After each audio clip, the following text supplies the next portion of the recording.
കേന്ദ്രത്തിനെതിരായ ദില്ലി സമരത്തിന് എല്ലാ ഒരുക്കങ്ങളും പൂർത്തിയായിരിക്കുന്നു. LDF കൺവീനർ EP ജയരാജൻ ഉണ്ട്. അവസാന നിമിഷമാണ്. എന്താണ് ഇവിടെ ഒരു 10:45 ഇവിടുന്ന് ജാഥയായി ജന്തർ മന്ദറിലേക്ക് നീങ്ങും. അവിടെ എത്തിക്കഴിഞ്ഞാൽ മുഖ്യമന്ത്രി ഉൾപ്പെടെയുള്ള ദേശീയ നേതാക്കൾ സംസാരിക്കും. അതുപോലെ തന്നെ ഇന്ത്യയിലെ പ്രധാനപ്പെട്ട പാർട്ടി നേതാക്കൾ വരുന്നുണ്ട്. ചില സംസ്ഥാന മുഖ്യമന്ത്രിമാർ എത്തിച്ചു വരുമെന്നാണ് പ്രതീക്ഷിക്കുന്നത്. ചില സംസ്ഥാനങ്ങളിലെ ഗവൺമെൻറ്റുകളെ പ്രതിനിധീകരിച്ചുകൊണ്ടുള്ള ആളുകളുണ്ടാകും. ഇന്ത്യൻ ജനതയുടെ ഒരു പൊതു ഡിമാൻഡായി ഇത് വളർന്നുകൊണ്ടിരിക്കുകയാണ്. BJP ഗവൺമെൻറ് ജനങ്ങളോട് കാണിക്കുന്ന യുദ്ധം അതിനെതിരായിട്ടുള്ള ഒരു ബഹുജനാഭിപ്രായം ശക്തിപ്പെട്ടു വരികയാണ്. ഞാനത് എല്ലാ കാര്യങ്ങളുമായി ഡിസ്കസ് ചെയ്ത് മാഷ് തന്നെ ഡിസ്കസ് ചെയ്ത് തയ്യാറാക്കിയിട്ടുണ്ട്.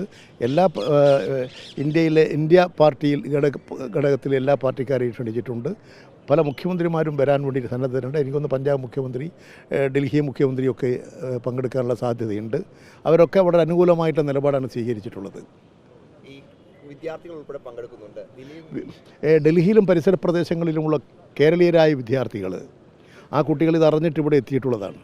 ഇങ്ങനെ കേരളത്തിലുള്ള MLA മാരും മന്ത്രിമാരുമൊക്കെ മുഖ്യമന്ത്രിയുടെ നേതൃത്വത്തിൽ ഇങ്ങനെ ഒരു മാർച്ച് നടത്തുന്നുണ്ട് എന്ന് മനസ്സിലാക്കിയ കുട്ടികളെല്ലാം അവരെ കാണാനും ആ കേരളത്തോടുള്ള അവരുടെ കൂടി വികാരം പ്രകടിപ്പിക്കാൻ എത്തിച്ചേർന്നെന്നാണ് ഞാൻ മനസ്സിലാക്കുന്നത്. അവസാന ഘട്ടത്തിലും കോൺഗ്രസിൻ്റെയോ അല്ലെങ്കിൽ അത്തരത്തിൽ പിന്തുണയോ ഇല്ല. എന്താണ് ഈ ഘട്ടത്തിൽ പറയുന്നത്? കോൺഗ്രസ് നിഷ്പ്രമമായിക്കൊണ്ടിരിക്കുകയാണ്. കോൺഗ്രസ് കേരള രാഷ്ട്രീയത്തിൽ നിന്നും ഒഴിവാക്കപ്പെട്ടുകൊണ്ടിരിക്കുകയാണ്. അത് കോൺഗ്രസ് എടുത്ത തെറ്റായ രാഷ്ട്രീയ നിലപാടിൻ്റെ ഫലമായിട്ടാണ്. കേരളത്തിലെ ജനതയുടെ താല്പര്യത്തോടൊപ്പം നിൽക്കുക, കേരളത്തിൻ്റെ വികസനത്തിന് വേണ്ടി, കേരള താല്പര്യത്തിന് വേണ്ടിയിട്ട് നിലപാടെടുക്കുക, അതിൽ നിന്നൊക്കെ വ്യത്യസ്തമായ നിലപാട് സ്വീകരിച്ചതുകൊണ്ട് തന്നെ അവർ ഒറ്റപ്പെട്ടുകൊണ്ടിരിക്കുകയാണ്. ഇനിയും അവർ കൂടുതൽ ഒറ്റപ്പെടും.